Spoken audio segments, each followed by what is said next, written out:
Gubernur Aceh Haji Muzakir Manaf yang diwakili Sekretaris Daerah Aceh M. Nasir SIP MPA meresmikan peletakan batu pertama pembangunan Stadion Aceh Jaya Salim di Kota Calang, Kabupaten Aceh Jaya, Rabu 10 September 2025.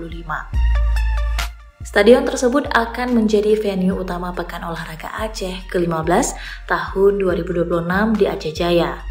Pembangunan stadion diperkirakan menelan anggaran sebesar 74 miliar rupiah.